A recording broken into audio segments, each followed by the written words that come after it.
हालोंडी तालुका हातकणंगले इथं शेतजमिनीच्या सामायिक वहिवाट रस्त्यावरून उफाळलेल्या वादातून 2 गटात हाणामारी झाली आहे। या हाणामारीत 3 जण जखमी झाले असून दोन्ही गटांनी एकमेकांविरुद्ध शिरोली पोलिसात फिर्यादी दिल्या आहेत। न्यायालयात वाद प्रलंबित असताना रस्ता वापरावरून पुन्हा एकदा तणाव चिघळल्याचं चित्र दिसलं।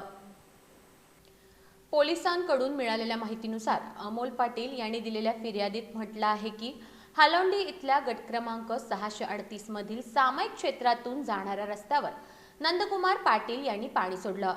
याबाबत विचारणा केली असता कोर्टाचा आदेश आम्हाला मान्य नाही असं म्हणत शिवीगाळ आणि धमकी दिल्याचे आरोप आहेत। वाद वाढताच दोन्हीकडील नातेवाईक घटनास्थळी जमा झाले। यावेळी नंदकुमार पाटील यांनी अमोल पाटील यांच्यावर विळ्यानं वार केल्याची, तर संदीप पाटील यांनी अमोलचे पुतणे अनिकेत पाटील याला फावड्यानं मारहाण केल्याची तक्रार आहे। या झटापटीत संतोष पाटील यांची सोन्याची चेन पडल्याचंही फिर्यादीत नमूद केलंय। तर दुसरीकडे संदीप शिवगोंडा पाटील यांनीही प्रतिफिर्याद देत म्हटलं आहे की वहिवाट रस्ता पाण्यासाठी वापरू नये म्हणून अमोल पाटील आणि त्यांच्या नातेवाईकांनी प्रथम शिवीगाळ केली।